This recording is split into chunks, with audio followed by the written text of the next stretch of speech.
everyone, welcome to all of you in my YouTube channel Mathematics Tutorial. So dear students, today we are going to discuss about one dimensional motion or motion in a straight line. तो भाई जैसे कि mechanics की बात करें physics में, तो अब हम लोग बात करेंगे मैकेनिक्स में काइनेमेटिक्स की। पूरी मैकेनिक्स हम लोग काइनेमेटिक्स, काइनेटिक्स, इन्हीं सारी चीज़ों, रोटेशनल मोशन, बहुत सारी टॉपिक्स हैं, उनके अकॉर्डिंग पढ़ेंगे। तो सबसे पहला हमारे पास जो नाम आता है वो क्या आता है? काइनेमेटिक्स। तो देख लेते हैं काइनेमेटिक्स क्या होता है। भाई मैंने क्या कहा है, हम लोग बात करने जा रहे हैं काइनेमेटिक्स की। काइनेमेटिक्स के जस्ट बाद आएगा आपका काइनेटिक्स।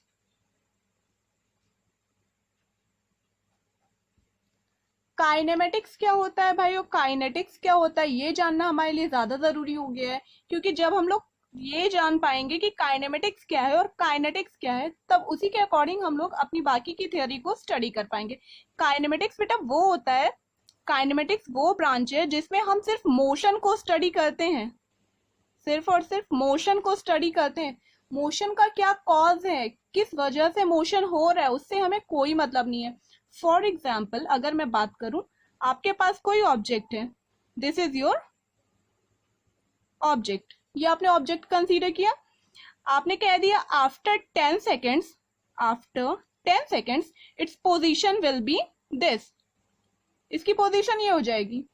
10 सेकेंड के बाद इस ऑब्जेक्ट की पोजीशन यहां से यहां हो जाएगी, मींस ये ए पॉइंट से उठ करके बी पॉइंट पे चला आएगा। ठीक है, तो काइनेमेटिक्स में हम ये पढ़ेंगे कि ए पॉइंट से उठ के बी पॉइंट पे चला आएगा, क्यों चला आया, क्या रीजन था, कौन से फोर्सेस के थ्रू आया, उससे हमें कोई मतलब नहीं है। सिर्फ और सिर्फ हम लोग मोशन के बारे में स्टडी करें। ठीक है, तो मोटा मोटा मैंने आपको बता दिया, काइनेमेटिक्स में हम लोग पढ़ेंगे कि मोशन क्या, कैसे बॉडी मूव कर रही है, कितने टाइम पे उसकी कितनी वेलोसिटी है, कितना एक्सेलरेशन है। ठीक है, कहाँ पे बॉडी रेस्ट पे जाएगी, या कितने टाइम पहले उसकी वेलोसिटी क्या रही होगी, एक्सेलरेशन क्या होगा, ऐसी सारी चीजें जो हम स्टडी करेंगे वो आती है अपना काइनेमेटिक्स में। अब बात करते हैं काइनेटिक्स की। देखिए काइनेमेटिक्स और काइनेटिक्स में थोड़ा सा ही डिफरेंस है, इसमें भी पढ़ते तो मोशन है, पढ़ते तो मोशन है, बट मोशन के साथ हमें रीजन पता होना चाहिए। किस चीज का रीजन भाई, मोशन हो क्यों रहा है। हाँ, अगर हमें यही नहीं पता होगा कि आपका मोशन क्यों हो रहा है, तो वो आपका चला जाएगा काइनेमेटिक्स में। लेकिन अगर आप पढ़ रहे हो मोशन को किस वजह से हो रहा है, मींस कौन सा फोर्स रेस्पॉन्सिबल है इस ऑब्जेक्ट के मोशन के लिए, या कितने टाइम के बाद स्टॉप हो रहा है, पढ़ लिया आपने, इसके बाद कितनी एनर्जी कंज्यूम होगी, या ठीक है इस टाइप की जो चीजें बात आती है कि किस वजह से मोशन हुआ, बेसिकली फोर्स की, तो वहां पे हम लोग क्या कहते हैं, वो कौन सी ब्रांच आती है आपकी, काइनेटिक्स। ठीक है, तो आपका जो ये चैप्टर है वन डायमेंशनल मोशन या motion in a straight line, next chapter है टू डायमेंशनल मोशन या प्रोजेक्टाइल मोशन भी बहुत सारे लोग बोलते हैं, ये दोनों चैप्टर काइनेमेटिक्स के हैं। उसके बाद हम लोग फिर आ जाएंगे काइनेटिक्स पे। तो भाई ये थी बात काइनेमेटिक्स और काइनेटिक्स की। अब आते हैं अपने मेन टॉपिक पर। बात की जाए मोशन की, तो अब बात करने जा रहे हैं हम लोग मोशन क्या होता है। अगर आपके पास कोई ऑब्जेक्ट है, ऑब्जेक्ट, ओके, ओ ऑब्जेक्ट का नाम दे दिया, इसकी इनिशियल पोजीशन ए है। ठीक है, if it is not changing its position with respect to time, ध्यान से सुनिएगा, इफ लिख देती हूं, it is not changing its position with respect to time, then it will set to be in rest. Sorry, if it is not changing लिख दिया ना, if it is changing, ये not word हटाइए, if it is changing its position with respect to time, then it will be set to in motion, not rest. मैं rest बताने लग गई थी, नॉट लिख दूंगी तो वो रेस्ट हो जाएगा। मैं क्या कह रही हूँ, अगर ये अपना पोजीशन टाइम के साथ चेंज कर रहा है, मतलब अभी ये ऑब्जेक्ट यहाँ पे है, आफ्टर 5 सेकेंड्स इसकी पोजीशन यहाँ कहीं हो जाती है, बी पॉइंट पे आ जाता है, अगेन आफ्टर 5 सेकेंड्स ये इस पॉइंट पे उठ के सी पॉइंट पे चला आता है, तो हम क्या कहेंगे, टाइम के साथ इसकी पोजीशन वेरी कर रही है ना। जब टाइम के साथ पोजीशन वेरी कर रही है, इसका मतलब क्या हुआ, ये ऑब्जेक्ट अपना मूविंग ऑब्जेक्ट है, ये मोशन में है, ठीक है, ये रेस्ट पे नहीं है। मतलब एक पॉइंट से दूसरे पॉइंट, दूसरे पॉइंट से तीसरे पॉइंट, ऐसे कुछ टाइम के बाद आप देखोगे वो आगे पता नहीं कहाँ चला जाएगा, आपको शायद दिखे भी ना, ऐसा हो सकता है ना। तो आप ये कहोगे कि ऑब्जेक्ट आपका मोशन में है, ठीक है। Come to the next one, rest. Next है अपना रेस्ट। तो भाई देखते हैं अब रेस्ट क्या होता है। If an object is not changing its position with respect to time then it will set to be in rest. अगर आपका कोई ऑब्जेक्ट है, ठीक है, बात करती हूँ फिर से मैं ऑब्जेक्ट ओ की जो है एट पॉइंट ए, ठीक है। If it is not changing its position with respect to time, अभी आपने देखा इस ऑब्जेक्ट को, ये इस पोजीशन पे, आप 5 सेकंड के बाद फिर से जाके एनालाइज करते हो, फिर से चेक करते हो, ऑब्जर्व क्या करते हो, आपको मिलता क्या रिजल्ट, कि इसकी पोजीशन सेम है, इसने अपनी पोजीशन नहीं चेंज की। अगेन आफ्टर 10 सेकेंड्स या आफ्टर 10 मिनट्स आप आते हो और चेक करते हो, तो आपको ये इसी पॉइंट पे मिलता है भाई। तो जब ये अभी यहाँ पे था, 5 सेकंड बाद, 10 सेकंड बाद, 10 मिनट बाद आपको यहीं पे दिख रहा है, और शायद कल परसों 2 दिन 4 दिन बाद भी आप देख रहे हो, तो आपको ये ऑब्जेक्ट यहीं पे दिख रहा है। तो मीनिंग क्या निकला बेटा, रिजल्ट क्या आ रहा है आपके पास, ये सोचिए। टाइम के साथ, टाइम के वेरिएशन के साथ इसकी पोजीशन में कहीं चेंज नहीं आया, पोजीशन में कहीं चेंज नहीं आया, जिसकी वजह से हम इसको कह सकते हैं ये रेस्ट मोड पे है, ठीक है। अगर आप सोच लीजिए, अगर आप कहीं, अगर आप जॉब कर रहे हो या कुछ भी काम कर रहे हो, आप 4 दिन तक वहां नहीं जाते हो, वहां प्रेजेंट नहीं होते हो, तो क्या मतलब आप रेस्ट पे हो। तो ये ऑब्जेक्ट को रेस्ट पे कब कहोगे, अगर ये टाइम के साथ इसमें कोई मूवमेंट हो ही ना, इसकी पोजीशन में कोई वेरिएशन हो ही ना। देखिए ये एक कंडीशन हो सकती है, आपका ऑब्जेक्ट है, आफ्टर 5 सेकंड्स वो इस पॉइंट पे है, बी पॉइंट पे है, और फिर 5 सेकंड के बाद फिर वो यहाँ पे रिटर्न हो जाए, इधर है फिर इधर चला जाए, तो वो रेस्ट में नहीं रहेगा, वो इस पॉइंट से इस पॉइंट तक आपको मूवमेंट दिखा है। मैं ये बात कर रही हूँ कि इसमें आप 1 सेकेंड या कभी भी आप चेक कर रहे हो, तो इसमें कोई मूवमेंट ही आपको नहीं दिखा है, तो इसको हम लोग क्या कहेंगे, ये रेस्ट पे है, ठीक है। तो ये मैंने मोशन बता दिया, रेस्ट बता दिया। अब आते हैं हम लोग डिस्प्लेसमेंट पे, देखते हैं भाई डिस्टेंस, डिस्प्लेसमेंट ये क्या होता है। देखिए जब बात की जा रही है रेस्ट और मोशन की, टाइम के साथ चलो भाई ट्रैवल कर लिया डिस्टेंस या नहीं ट्रैवल किया, अगर टाइम के साथ पोजीशन वेरी कर रही थी तो मोशन हुआ, नहीं वेरी कर रही थी तो रेस्ट हुआ। अगर वेरी कर रही थी, देखो नहीं वेरी कर रही है तो इसके आगे कोई केस ही नहीं बनता है, यहीं पे सारी बात खत्म, ठीक है। ये ऑब्जेक्ट कहीं चल के गया ही नहीं, तो इसको भूल जाओ, इसके आगे यहाँ से कोई कहानी, कोई स्टोरी आगे नहीं बढ़ने वाली। तो जो सबसे ज्यादा ट्रबल देने वाला है आपको वो क्या है, वो है मोशन। कहाँ से ट्रबल की मैंने बात की, देखिए टाइम के साथ साथ पोजीशन चेंज हो रही है, मींस टाइम के साथ साथ ये डिस्टेंस भी ट्रेवल कर रहा है, ये कितना इसने कितनी लेंथ इसने मेजर ये लेंथ हम लोग मेजर करेंगे, जितनी इसने ट्रेवल की है तो वो क्या हो जाएगी भाई, वो डिस्टेंस हो जाएगी। इस तरह से बहुत सारी चीजें, इसकी क्या वेलोसिटी होगी, क्या एक्सेलरेशन होगा, कितने टाइम के बाद रुकेगा, क्या है क्या नहीं, ये सारी की सारी चीजें सब कुछ इस पे आके इस पॉइंट पे डिपेंड कर रहा है। तो अब हम लोग बात करते हैं डिस्टेंस की। Okay, so our next topic this is distance. तो डिस्टेंस को हम क्या लिख सकते हैं, देखिए distance is equals to path length, path length. मैंने पाथ लेंथ किस बेसिस पे लिख दिया भाई, आपको लग रहा होगा, देखो रेस्ट वाला केस कंसीडर ही नहीं करना है, सबसे ज्यादा ट्रबल क्या दिया था अपने को, मोशन ने दिया था ना, तो मोशन को कंसीडर करो। ये आपका ऑब्जेक्ट, ठीक है, object at point A, suppose करो ये टी टाइम पे, टी सेकेंड पे ए पॉइंट पे है, T plus delta T time पे ये कहाँ पहुंच जा रहा है, बी पॉइंट पे आ जा रहा है, ठीक है। तो इतने टाइम इंटरवल में ये कहाँ आ गया, यहाँ पे आ गया, ये डॉटेड डॉटेड ये चल के आ गया, ठीक है, ये ठीक है।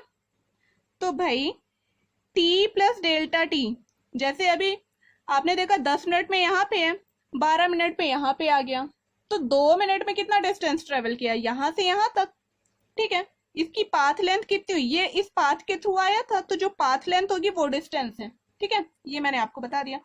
तो कितने टाइम में, देखो अभी बाद में कितना टाइम है, टी प्लस डेल्टा टी, पहले कितना टाइम था बेटा, टी था, तो इस टाइम से इस टाइम को माइनस करिए, क्या आ जाएगा, T plus delta T minus T. इस टाइम से इस टाइम को माइनस किया, कितना आ गया delta T. Delta T second में इसने कितना, कौन सा पाथ ट्रेवल किया, पाथ वॉज क्या था, ए बी। हाँ, path length will be distance, path length क्या हो जाएगी, distance travelled by this object O. अगर आपका ऑब्जेक्ट ओ है जो कि मूविंग ऑब्जेक्ट है, तो ऑब्वियस सी बात है टाइम टू टाइम इसकी पोजीशन वेरी करेगी। टी सेकंड पे आपने देखा ये ए पॉइंट पे था, T plus delta T second पे आप जाके देख रहे हो तो ये बी पॉइंट पे पहुंच गया। तो ये जिस पाथ से आया था हमने उसको, ए बी पाथ था, उसकी जो पाथ लेंथ थी वो हमारी हो गई डिस्टेंस। ठीक है, तो टाइम कितना लगा, delta T. Delta T time में इसने इतनी डिस्टेंस ट्रेवल की। ये चीजें याद रखिएगा, आगे बहुत काम आने वाली हैं। Distance is a scalar quantity. Vector scalar बहुत आपने पढ़ा होगा ना, नहीं पढ़ा है 9th में वैसे आपने पढ़ रखा होगा, तो एक मिनट के अंदर मैं आपको बता देती हूँ वेक्टर क्वांटिटीज और स्केलर क्या होती हैं। स्केलर वेक्टर, देखिए ये दोनों ही फिजिकल क्वांटिटीज हैं, ये और ये। इसमें सिर्फ और सिर्फ मैग्नीट्यूड होगा, सिर्फ और सिर्फ मैग्नीट्यूड। यहाँ पे क्या है, magnitude plus direction. Magnitude with direction की बात करेंगे तो वो क्वांटिटी आपकी वेक्टर हो जाएगी, सिर्फ मैग्नीट्यूड की बात करेंगे तो ये स्केलर क्वांटिटी होगी। तो अभी के लिए सिर्फ इतना ही ध्यान रखिएगा, scalar quantity means only magnitude, vector quantity means magnitude plus direction. और भाई फिजिकल क्वांटिटीज है, मैंने पहले ही बोल रखा था, तो ऑब्वियस सी बात है यूनिट तो होगी ही होगी। चलिए भाई बात कर लेते हैं इसी में कुछ पॉइंट्स, रिमार्केबल पॉइंट्स की। तो it is a vector, sorry scalar quantity, scalar है आपका, सबसे पहली बात। दूसरी बात क्या हो जाएगी, स्केलर होने के बाद डायमेंशनल फॉर्मूला, डायमेंशनल फॉर्मूला, इसका डायमेंशनल फॉर्मूला क्या होता है भाई, सबसे पहले यूनिट देख लीजिए। एमकेएस सिस्टम में यूनिट क्या हो जाएगी, यूनिट एमकेएस सिस्टम में, इन एमकेएस सिस्टम, एमकेएस सिस्टम में डिस्टेंस की यूनिट क्या होती है भाई, मीटर होती है। सीजीएस सिस्टम में क्या होती है, इन सीजीएस सिस्टम सेंटीमीटर होती है। ठीक है, एमकेएस सिस्टम में यूनिट से हमें मतलब था मीटर होती है, तो उसके अकॉर्डिंग आइए चेक कर लीजिए, dimensional formula will be capital M. ये आपने डायमेंशनल फॉर्मूला निकालना आपको बहुत अच्छे से आता है। लेंथ का डायमेंशनल फॉर्मूला क्या होता है, एम होता है कैपिटल एम। ठीक है, क्योंकि लेंथ का जो आपका यूनिट होता है वो होता है मीटर, और यहाँ पे बात की जाए तो डिस्टेंस हमारा पाथ लेंथ ही है, ये एक तरह से लेंथ ही हमने मेजर कर रखी है किसकी, पाथ की। ठीक है, अब बात करते हैं हम लोग डिस्प्लेसमेंट की। अब बात करते हैं हम लोग इसके बाद डिस्टेंस के बाद डिस्प्लेसमेंट की। तो जैसा कि डिस्टेंस आपका स्केलर क्वांटिटी होता है, उसी तरह डिस्प्लेसमेंट क्या होता है वो बात करते हैं। भाई अगर आपको ऑब्जेक्ट है, ये है ए, अगर ये सीधे सीधे पाथ पे जा रहा है, ऐसे सीधा सीधा चला गया, टी टाइम पे आपने देखा यहाँ पे था टी सेकंड पे, फिर T plus delta T second पे देख रहे हो यहाँ पे, तब तो भाई ये आपका डिस्टेंस हो गया। Displacement means shortest distance between two points, shortest distance बोलूं या distance between the final and initial position. Okay, तो फाइनल पोजीशन इसकी ये है, इनिशियल पोजीशन ये है, दोनों का जो डिफरेंस होगा दैट विल बी डिस्प्लेसमेंट।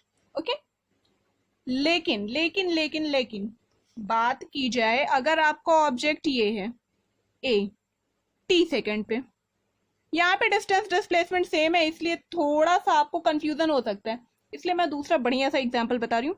ये है, आप T plus delta T second पे देख रहे हो, वो यहाँ पे तो आ गया, यहाँ बी पॉइंट पे तो आ गया, आया कैसे वो देखिए, ये ऐसे ऐसे ऐसे घूमते घामते ये पता नहीं कहाँ कहाँ से इस जगह जा रहा था, फिर इधर आ रहा था, इधर जा रहा था, और फिर इधर आते आते फाइनली इस पॉइंट पे आ गया। ठीक है, तो यहां से आते आते आते आते ऐसे आया। बात करूं अगर इससे ए से बी के बीच की distance, distance between A B के बीच की डिस्टेंस की, तो ये जितना भी पाथ लेंथ है हम लोग वो मेजर करेंगे। क्या हो जाएगी? Path length. क्लियर है? ये अगर सपोज करिए पाथ लेंथ है 12 सेंटीमीटर, ओके, और ये डिस्टेंस आपकी आ रही है, दिस डिस्टेंस इज 8 सेंटीमीटर। कौन सी डिस्टेंस? ये वाली। ठीक है, तो shortest distance between its final and initial position, या डिस्टेंस बिटवीन, या ठीक है, shortest distance between its final and initial position, final और इनिशियल पोजीशन के बीच जो शॉर्टेस्ट डिस्टेंस है that will be the displacement. तो शॉर्टेस्ट डिस्टेंस देखो, ये सीधा सीधा जा सकता था ना।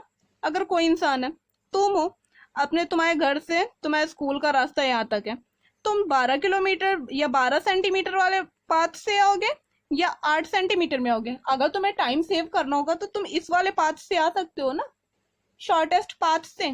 तो ये शॉर्टेस्ट पाथ जैसा है, ओके। तो ये हो जाएगा अपना डिस्प्लेसमेंट। डिस्टेंस तो कितनी थी यहाँ पे? 12 centimetre, but displacement will be 8 centimetre. अभी क्लियर नहीं होगा, अभी बताती हूँ, फिर से बताती हूँ इसको, एक मिनट के अंदर क्लियर हो जाएगा।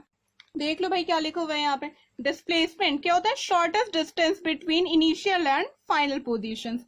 इनिशियल और फाइनल पोजीशन के बीच की शॉर्टेस्ट डिस्टेंस बोल लो, या फिर क्या कह लो, difference from final position to initial position, difference between final and initial positions, ये चीज बोल सकते हो। तो ये मुझे इजीएस्ट लगा, shortest distance between initial and final position. अब जल्दी से बताइए, कुछ एग्जांपल्स हम लोग डिस्कशन कर लेते हैं एग्जांपल्स पे, तो ज्यादा इजी हो जाएगा। ये है आपका एक सर्कुलर पाथ, चलो ठीक है यार, मान लिया सर्कल है, ऑफ रेडियस आर। चलो, यहाँ पे तुम्हारा कोई ऑब्जेक्ट है, ये ऑब्जेक्ट बैठा हुआ है, यहां से चलना स्टार्ट करता है, ये कौन सा डायरेक्शन हुआ? क्लॉकवाइज। ठीक है, क्लॉकवाइज डायरेक्शन में चलना स्टार्ट करता है, ये आया, ये आया, ये आया। ठीक है, सेम, मतलब इसकी जो स्पीड है वो सेम है, कांस्टेंट स्पीड। अभी बताऊंगी, जब स्पीड की बात करूंगी ना तो कांस्टेंट स्पीड क्या होती है वो भी बताऊंगी। ठीक है, उसके लिए परेशान मत होना। तो चलो भाई, अब इसे पॉइंट कुछ लिख दो। ए पॉइंट हो गया, ये बी पॉइंट हो गया, ये सी पॉइंट हो गया, ये डी पॉइंट हो गया, एक यहाँ पे ऐसे कुछ ऐसे कर लो, के पॉइंट नाम दे दो। ठीक है, ए बी सी डी ऐसे पॉइंट्स हैं। तो ये तो ऐसा सीधा सीधा वाला है, ये थोड़ा सा कुछ एंगल पे है। हाँ, अब मैं बात करने जा रही हूँ भाई डिस्टेंस की, डिस्टेंस की। ए से बी तक डिस्टेंस कितना होगा? ये चलो ए से बी तक अगर प्रॉब्लम है, ए से सी तक, for A to C, point A से सी तक डिस्टेंस कितना होगा? डिस्टेंस, पाथ लेंथ, भाई कितना पाथ लेंथ, ये कितना पाथ इसने ट्रेवल किया है? सेमी सर्कल दिख रहा है ना, ये हाफ सर्कल ये चल के आया है इडियट, जबकि ये सीधा सीधा आ सकता था ना इसके डायमीटर के अलोंग। उसके पास दिमाग नहीं था, तुम लोगों के पास है, इसलिए क्या कर रहे हो, पढ़ रहे हो। क्या हो जाएगी डिस्टेंस बेटा? 2 पाई आर होता है अपना circumference of a circle, but semi circle का ही तो इसने लेंथ ट्रेवल किया है, तो 2 से डिवाइड कर दो, half of the length of circumference of the circle with radius R. क्या हो जाएगा भाई? Pi into R. Pi R इसने क्या ट्रेवल किया? डिस्टेंस। ए से सी तक के बीच की डिस्टेंस अपनी कितनी आ गई? पाई आर। जो कुछ भी यूनिट होगी, आर की जो भी यूनिट होगी उसके थ्रू डिसाइडेड होगी। तो हम लोग क्या करते हैं, ऐसे सिंपल यूनिट लिख देते हैं। जो यूनिट होगी आप लिखते रहना अपने अकॉर्डिंग। हमको पता है कुछ यूनिट हम नहीं लिखेंगे, छोड़ देंगे तो हमारे मार्क्स जाएंगे। ओके, आओ भाई अब यहीं पे देख लेते हैं डिस्प्लेसमेंट क्या हो जाएगा।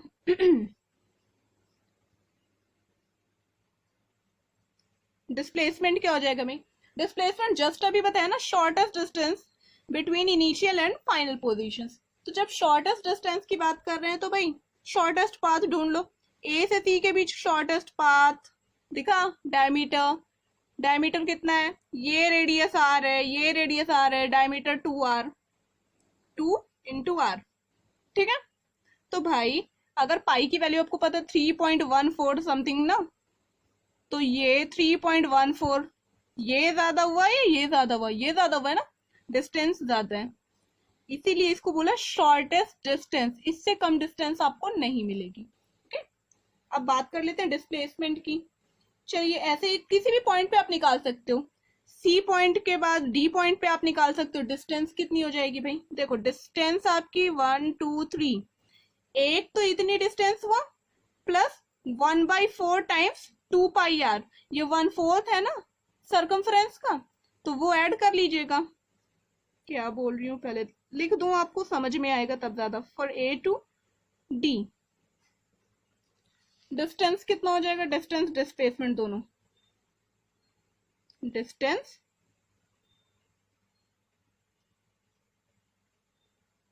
डिस्प्लेसमेंट।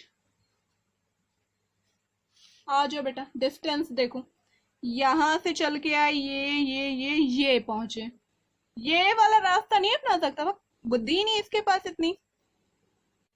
इतना माइंड नहीं है इसके पास कि यूज कर ले। ओके, तो अब हम लोगों को क्या करना है? डिस्टेंस देखिए, सर्कमफ्रेंस का हाफ और 1/4 कितना हो जाएगा भाई? सर्कमफ्रेंस कितनी थी? 2πr। पहले तो इसका हाफ किए हम लोग यहां तक पहुंचे, अब 1/4 करेंगे तो यहां से यहां पहुंचेंगे, प्लस 1/4 ऑफ 2πr। सिंप्लीफाई करना आता ही होगा, कर लेना यार, छोड़ो, सिंप्लीफाई कर लेना, जो आएगा that will be your answer. इतने तो तुम लोगों के पास अकल है। डिस्प्लेसमेंट भाई ये है सबसे मजेदार चीज, ये आपको देगा ट्रबल। डिस्प्लेसमेंट कितना होगा? ये बड़ा दिमागदार इंसान है, इसने क्या किया, कहा कि बेटा तुम जाओ यहां से यहां तक, घूमते घामते तुम पहुंचो, मैं आऊंगा ऐसे इस वाले पाथ से। किस वाले पाथ से? हाईलाइट कर देती हूँ, इस पाथ के थ्रू, ठीक है। अब ये वाला पाथ कैसे मिलेगा, ये भी प्रॉब्लम है। ये तुम्हारा एंगल यहाँ पे 90 हुआ, 90 हुआ, ये आर है तो ये भी आर होगा, राइट एंगल ट्रायंगल दिखा, हाइपोटेनियस, एक को किसी को बेस कंसीडर कर लीजिए और एक को परपेंडिकुलर, तो ये क्या हो जाएगा? This distance will be √/r² plus r², या इसको लिख सकती हूँ मैं 2√r। ये डिस्प्लेसमेंट आ गया ना, तो डिस्प्लेसमेंट आपका आ गया कितना? 2√r। ओके, तो इतनी चीजें आप क्लियर रखिएगा। कुछ बात करने वाले थे हम लोग डिस्प्लेसमेंट के बारे में, कुछ इंपॉर्टेंट टॉपिक्स। सबसे पहली चीज, displacement is a vector quantity, it is a vector quantity.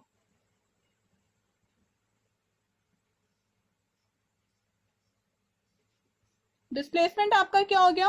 Vector quantity हो गया। नेक्स्ट बात करते हैं इसके यूनिट्स की।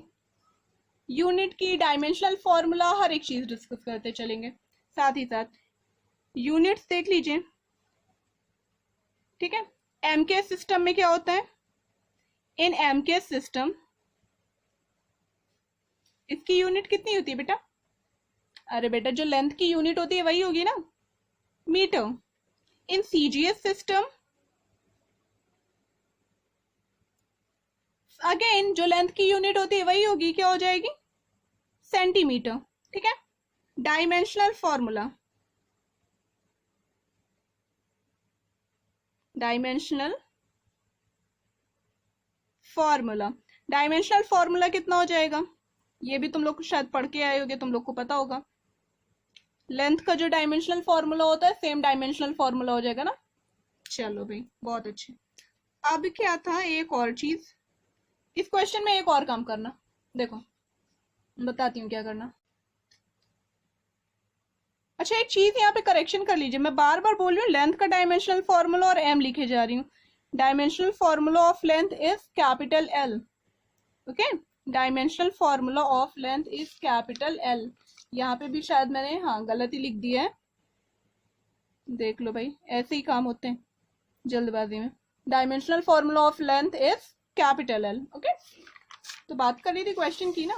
चलो, अगर मैं यहाँ पे आपको एक एंगल दे दूं, ये एंगल है आपका 30 डिग्री। अब फाइंड आउट करके बताइएगा ए से के बीच का डिस्टेंस भी और डिस्प्लेसमेंट भी। ठीक है, ये आपकी एक्सरसाइज है, इसको आप लोग खुद सॉल्व करेंगे। सॉल्व करके कमेंट जरूर करिएगा कितने लोगों ने सॉल्व किया, कितने लोगों ने नहीं सॉल्व किया। और वीडियो देखने के बाद सब तुरंत इसको सॉल्व करके तुरंत कमेंट करेंगे। ठीक है, ओके, थैंक यू।